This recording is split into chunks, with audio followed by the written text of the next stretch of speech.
Para a psicologia, a definição de personalidade não está definida em uma única sentença gramatical, muito pelo contrário, pois uns entendem personalidade como sendo a soma das características mentais e comportamentais de uma pessoa, pelas quais ela é reconhecida como única. Ou o modo de ser característico de uma pessoa que a torna singular. Pode ser também o conjunto de características psicológicas que moldam a maneira como uma pessoa pensa, sente e se comporta. Enfim, independente das mais possíveis definições. Quando falamos de personalidade, nos vem à mente aquilo que é característico de alguém, seja seu modo de pensar, agir, sentir, se comportar ou ver. Portanto, a palavra característico tem tudo a ver com personalidade, pois indica conexão com padrões, sejam eles de comportamento, de pensamento, de sentimentos, etc.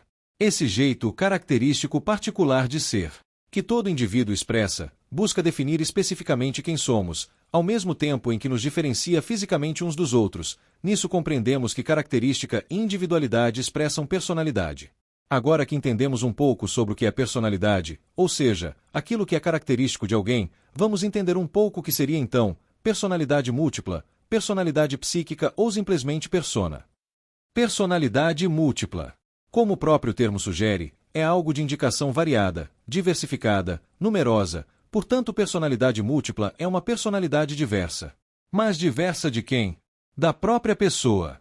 Ou seja, faz parte de nós, mas não é especificamente nós. Personalidade múltipla é, na verdade, uma personalidade que a própria pessoa já foi. Mas falar assim soa um tanto estranho, haja vista que personalidade se refere a características e principalmente individualidade. Portanto, ao falarmos de personalidades múltiplas, precisamos estabelecer uma linha de tempo. Mas qual seria o tempo? O tempo passado de nossa existência atual.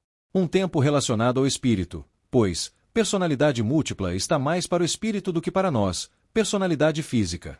Vou explicar melhor. Sempre que o espírito precisa encarnar um corpo físico novo e com características específicas, é constituído com base no gênero de provas que ele precisa passar na encarnação, ou com relação às experiências que o espírito precisa aprender. Embora o espírito seja sempre o mesmo, toda vez que reencarna, ele nunca é a mesma pessoa que já foi em outras encarnações, muito pelo contrário. Pois se em sua última encarnação ele foi uma mulher, na seguinte ele pode ser homem, se ele foi europeu, na próxima ele pode ser africano e assim por diante. Como já dissemos, a necessidade evolutiva do espírito determina o corpo mais adequado, porém, não determina sua personalidade, pois a personalidade está atrelada ao conjunto de experiências que o espírito adquire ao longo de toda a sua existência ou existências, sempre exercitando seu livre-arbítrio, ou seja, sua liberdade de escolha e tomada de decisões. Muito embora o registro das experiências da nova personalidade do espírito já comecem a ser gravados desde a gestação no ventre da mãe, a doutrina dos espíritos nos ensina em sua obra que o espírito, em sua escalada evolutiva, nunca regride, ou seja, não perde sua essência, suas experiências, capacidades adquiridas e assim por diante. Contudo, ele pode estacionar entre uma existência e outra ou entre várias existências. Portanto, uma vez aprendido ou experienciado algo, o espírito nunca mais esquece. Inclusive, esse patrimônio adquirido por meio de suas várias existências é utilizado na constituição de seu ego, ou seja, a somatória de um grupo de existências, com todo o seu registro de experiências angariadas que o espírito dispõe para lhe auxiliar a formar a nova personalidade de seu novo corpo físico, durante sua matrícula nas escolas da vida. Diante de tudo o que foi dito, como podemos traçar um paralelo entre personalidade múltipla ou psíquica e sua constituição? Falamos sobre características que definem uma pessoa como personalidade, e que o mesmo espírito constitui nova personalidade sempre que reencarna, gerando assim várias personalidades devido às várias existências. Porém, não dissemos exatamente o que acontece com essas personalidades quando suas existências chegam ao fim, após o fenômeno morte ou desencarne do espírito. A personalidade que foi construída ao longo de sua existência no plano físico o acompanha no plano espiritual, acrescentando-lhe outra característica que dificilmente percebíamos quando encarnado: a característica energética.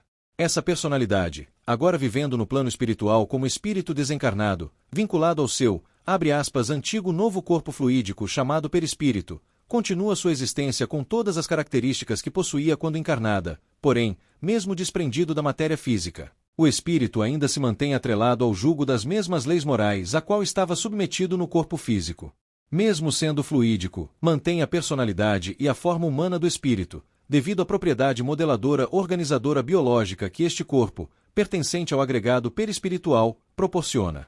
Nessa linha, explica Emmanuel, pela mediunidade de Francisco Cândido Xavier, o perispírito é, ainda, corpo organizado que, representando o molde fundamental da existência para o homem, subsiste além do sepulcro, demorando-se na região que lhe é própria. Roteiro. Nona edição da FEB, página 31. Capítulo 6. Portanto, já que o espírito não perde ou se desvincula de sua personalidade quando desencarna, a qual é mantida pelo perispírito, ele só pode se desvincular completamente dela quando reencarna, e depois dos 7 anos. Haja vista ainda estarmos mais ou menos sob a influência psíquica de nossas antigas existências. Ou, se preferirem, personalidades múltiplas ou psíquicas, nesse período da reencarnação.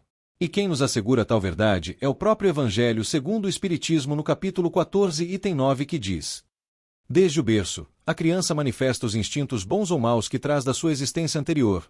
No capítulo 8, item 3 temos: o espírito da criança pode ser muito antigo, e que, ao renascer para a vida corpórea, ele traz as imperfeições de que não tenha se despojado em suas existências precedentes.